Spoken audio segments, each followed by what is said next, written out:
So this one's a beautiful poem by Ted Hughes called The Harvest Moon. And the first thing really with this poem is to just figure out what is a harvest moon. So some of you might already know what harvest moons are, in which case that's fine. If you don't know what it is, it's kind of like a giant moon that appears in the sky around sort of October time. I think it's something to do with the quality of light at that time of year or the angle of the earth.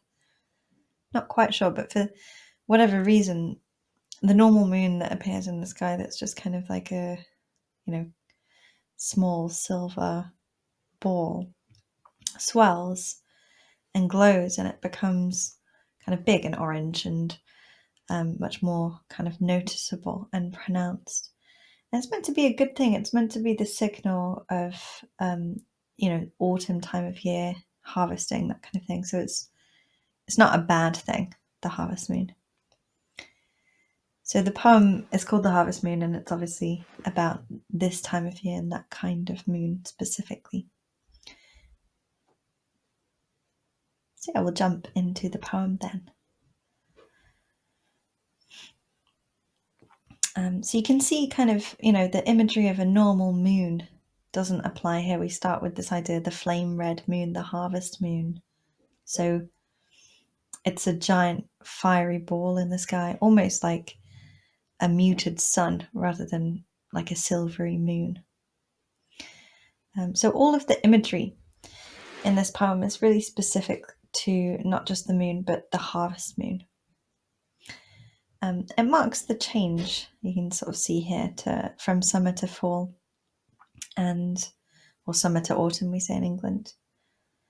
And it's around the third week of September if you live in the Northern Hemisphere. I'm sure I've seen them in October before, unless I remember that wrong. But yeah, I think you can see them in end of September or around October as well. So this poem, it's got very strong, powerful sounds to it. So it definitely needs to be read aloud. It's in copyright, so I can't read it myself. So I want you to just pause and read the poem aloud to yourself and try to notice the rhythm and the sounds of this poem. They're very precise and particular, almost like a lullaby, that kind of feeling to this poem. So you can have a look through the vocabulary if there's any words you're not sure about. Then pause me, read the poem aloud. Think a little bit about the structure and the rhythm, and then come back to the lesson when you're ready. Yeah, so a little kind of summary here on the left. We've got this idea of the moon. It's a flame red moon, so it's unusual. It's not just a normal everyday silver moon. It's a giant flaming ball in the sky, and it rolls along, bouncing on the hills. It looks like a huge wide balloon, but it takes off and sinks upwards to lie on the bottom of the sky. I really love that image. It's beautiful because it's kind of like if you're watching a reflection in a lake or something where everything's behaving the opposite way round from what you'd expect. Usually something sinks downwards and floats upwards, but he uses that kind of oxymoron there. Yeah, and it's like a gold coin, a doubloon. It's booming softly through heaven like a deep resonant musical instrument, and the earth echoes this sound back at night like a deep drum. So it's about kind of the rhythm and energy of the moon, sort of in a primal sense, like a almost kind of ancient sense. It feels like, this is a really, really primitive religion or something, the way that he's describing the moon and the qualities of the moon. If you look back at kind of the way ancient cultures worship suns and moons and those kinds of entities, it has that kind of flavor to it, I think, the way he's describing the moon here. And then people pray to the moon in a religious hush because the harvest moon has come. So again, continuing this kind of ancient sort of mythological or folkloric feeling to the poem. And all the animals also, they're filled with awe and terror. So we call this a feeling of sublime when you're filled with something that is amazing, but also terrifying. Like you're in the presence of something amazing and terrifying and you feel kind of shocked. You can call that sublime. And it fills the whole sky, sailing closer and closer towards us on Earth, like the end of the world. So there's a sort of foreshadowing of something apocalyptic there. There's a really crazy film that's amazing if you like weird films, but don't watch it if you don't like weird films because it's very weird. But yeah, this film is about the same idea. So it's called Melancholia, and it's by Lars von Trier. And I've only ever seen it once, and it was a very powerful film about the idea that this moon in the sky just gets bigger and bigger and bigger, and they think it's going to sort of crash into Earth. So there's people living their last few days out on Earth, looking up at the sky constantly, watching this moon sort of, until it impacts Earth. So it's, a really beautiful and crazy film, very clever, I think, very weird and strange. But it's the same sort of idea, this idea of, the feeling that a planet might come and crash into our planet. There's something cosmic going on. There's something that's so big in nature that it's outside of human control. And humans are sort of reduced to the same behavior as animals. Everyone just stares up at it in awe. The humans maybe pray, whereas the animals are just kind of transfixed. But every sentient being on Earth has a feeling of helplessness in the presence of this moon. So final sort of section of the poem, the fields are ripe and they say reap us, harvest us, and the rivers sweat from the melting hills. So there's a sense of like heat, warmth, redness, nature kind of ripening to the point where it's harvest season. So it's this sense of like almost danger, like it maybe is an apocalypse, it's the end of the world, but it's actually not the end of the world. It's just a signal that the harvest is ready. So it's the beginning of life almost, like, all the food is ready to eat. So it's interesting that kind of tension and then release of tension that the poem sort of goes through as well there. So it's a third person speaker in a kind of neutral tone. They're just observing what's happening. And like I say, there's a sense of it being a bit like a spell or a lullaby, where you have these kind of really heavy rhyming sounds with the rhythm. There's a sense of excitement that the harvest moon has come. But also there's a sense of terror and fear that it might be apocalyptic. It might signal the end of the world.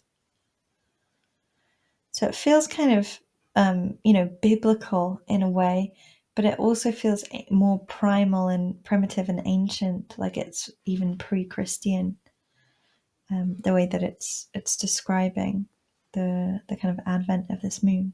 So just as a little task here, which you can do if you have time, or you can kind of do later in your own time if you want, you can just research the harvest moon and figure out, how is it different from a normal moon?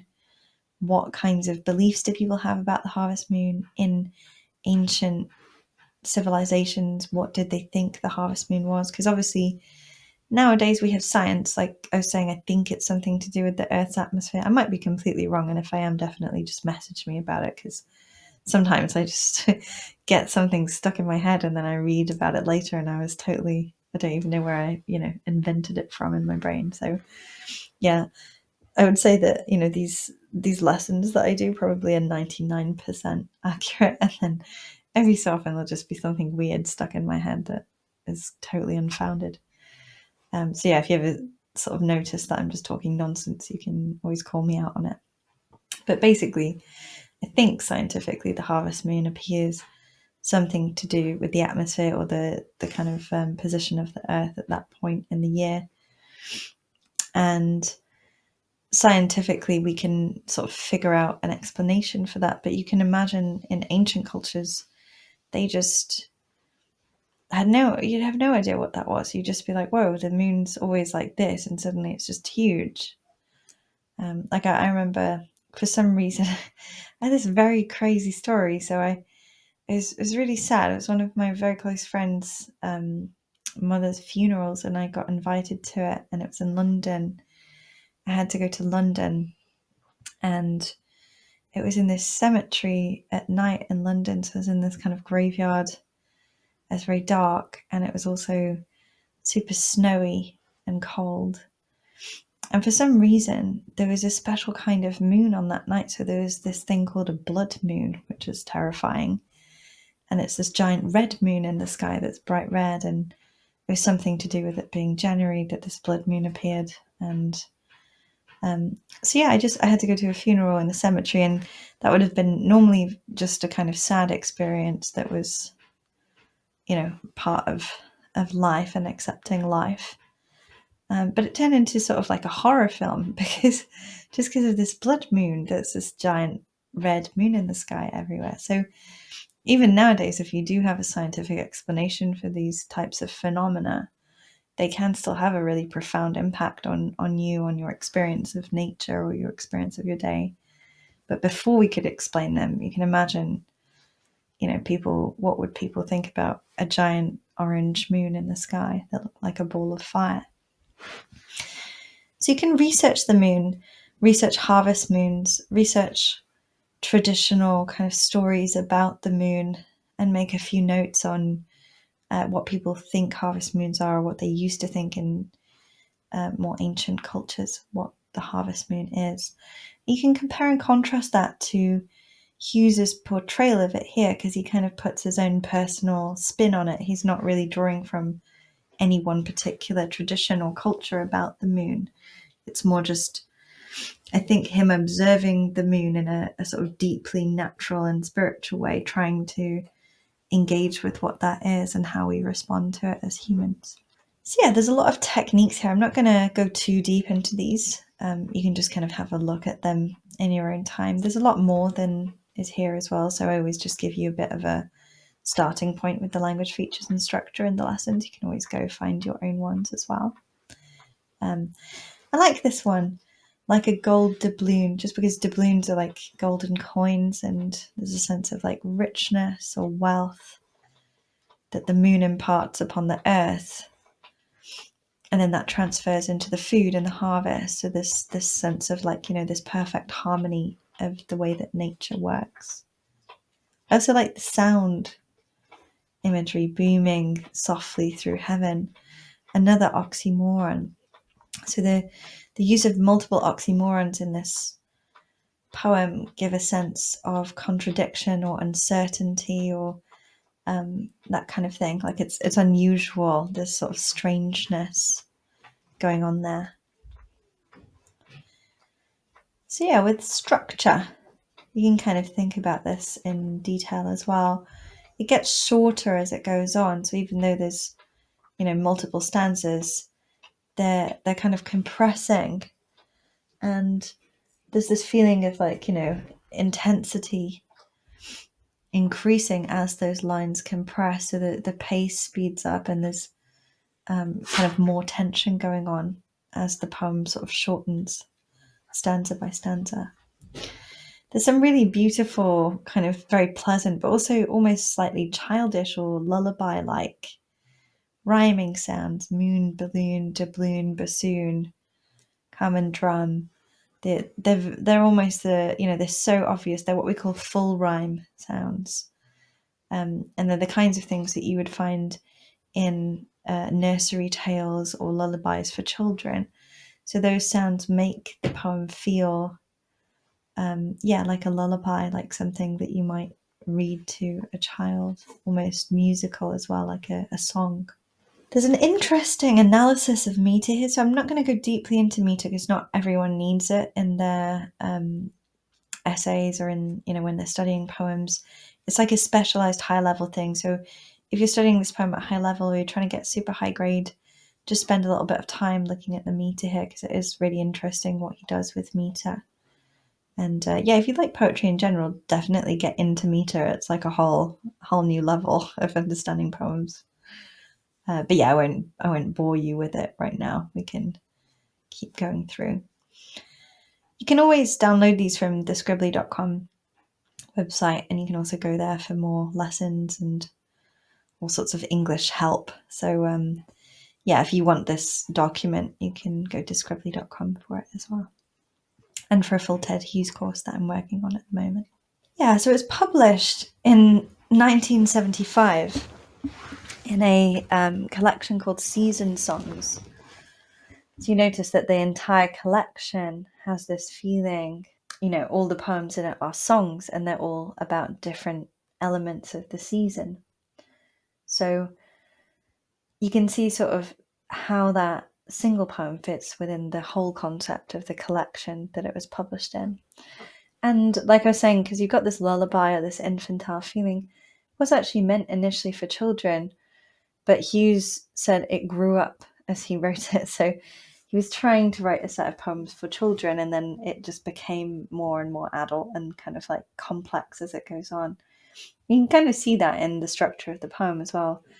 Bits of it feel childlike, but the meaning and the kind of messages of the poem run quite deeply. So yeah, Hughes generally as a poet, he's super into nature and the force of the natural world, and he doesn't shy away from the dangers of nature. So he thinks that modern humans are really out of touch with the brutality or the power of nature, which personally I would totally agree with as well. And yeah, the idea really with Hughes is that he depicts nature in all of its forms, and he does capture its beauty, and he can capture its peacefulness and its serenity and grace. But quite equally, he captures its ugliness or its kind of violence, and all of the potential sort of darker sides to nature, or more kind of cold and unfeeling sides to nature that humans usually want to sort of ignore. So the moon is sort of magical and beautiful and majestic and sort of awe-inspiring and really, really a nice positive thing, but it also has an equally darker side or darker potential when he's talking about the end of the world and the apocalypse and the raw power that is contained within the energy of that moon. So yeah, it's quite a typical Hughes poem, I would say, in that way. So yeah, there's a lot of allusions in there that you can read about too. You can think about the setting. So the setting is a something that you might want to go into more. So it's the genre of this poem is pastoral. We call it a pastoral poem. So if you're interested in going deeper into this poem, just have a look at this word pastoral genre and get used to the style of pastoral poetry. So in some ways, this is a really typical pastoral poem. It has lots of countryside elements to it.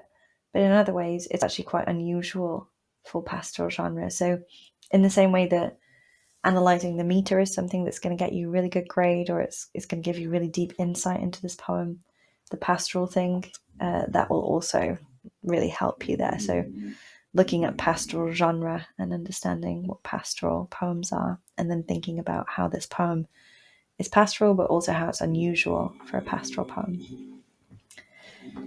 Sorry, it's very cold here because it's winter, and I'm in a room with a lot of animals, and they're kind of grumbling and making all sorts of random noises in the background. So sorry if you hear any of those.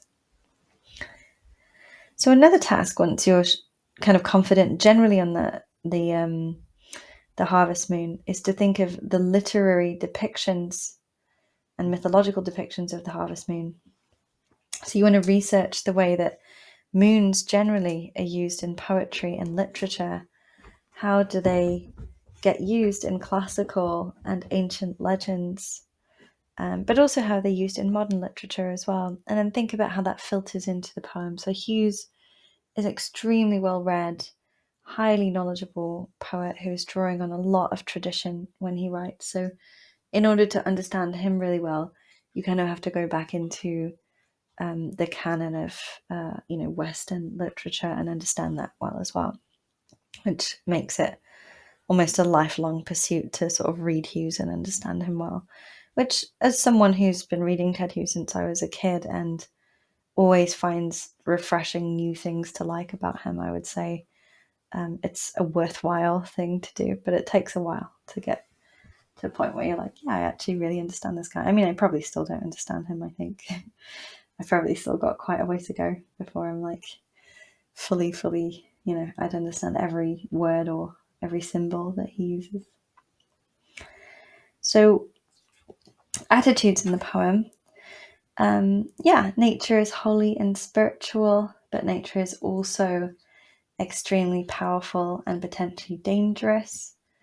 At the end of the day, humans are just beholden to nature. We don't have any control. If, an asteroid wants to come and hit the Earth, we've got very little that we could do about it. We could probably predict it and maybe try and sort of send it off course, but it's not necessarily something that we could prevent depending on the situation. So even though we're extremely powerful as humans, nature is always more powerful than we are. There's also a sense that change is natural. There's this feeling that, the poem comes from season songs and it's about the season of autumn, it's about the harvest. So it's about the cyclical nature of life and the moment of abundance in the year when all of the kind of fruits and vegetables that have been growing are ready to be cropped and eaten. There's also a sense that the moon demands or commands awe and reverence from us. There's something magical and unusual about the moon that just puzzles us and perplexes us. I remember as a little kid being obsessed with the moon. I remember, I think when I was 9, there was an eclipse or something, and I didn't know what an eclipse was. I was really excited.